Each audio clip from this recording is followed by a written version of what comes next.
रोटी के प्रकार पढ़ना जरूर। कुछ बुजुर्ग दोस्त एक पार्क में बैठे हुए थे। वहां बातों बातों में रोटी की बात निकल गई। तभी एक दोस्त बोला, जानते हो कि रोटी कितने प्रकार की होती है? किसी ने मोटी पतली तो किसी ने कुछ और ही प्रकार की रोटी के बारे में बतलाया। तब एक दोस्त ने कहा कि नहीं दोस्त, भावना और कर्म के आधार से रोटी 4 प्रकार की होती है।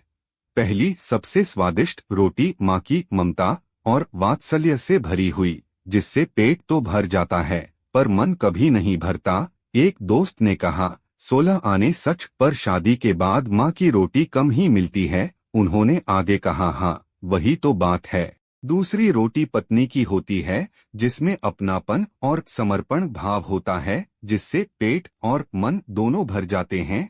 क्या बात कही है यार, ऐसा तो हमने कभी सोचा ही नहीं। फिर तीसरी रोटी किसकी होती है?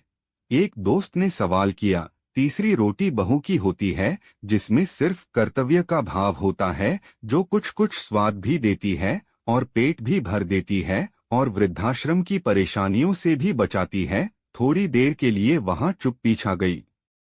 लेकिन ये चौथी रोटी कौन सी होती है? मौन तोड़ते हुए एक दोस्त ने पूछा। चौथी रोटी नौकरानी की होती है, जिससे ना तो इंसान का पेट भरता है न ही मन तृप्त होता है, और स्वाद की तो कोई गारंटी ही नहीं है। तो फिर हमें क्या करना चाहिए?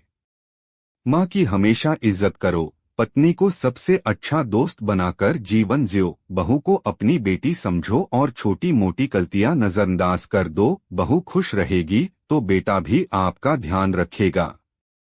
मित्रों, यदि हालात चौथी रोटी तक ले ही आए तो ईश्वर का शुक्रिया करो कि उसने हमें जिंदा रखा हुआ है। अब स्वाद पर ध्यान मत दो, केवल जीने के लिए बहुत कम खाओ ताकि आराम से बुढ़ापा कट जाए। और सोचो कि जय जय श्री राम।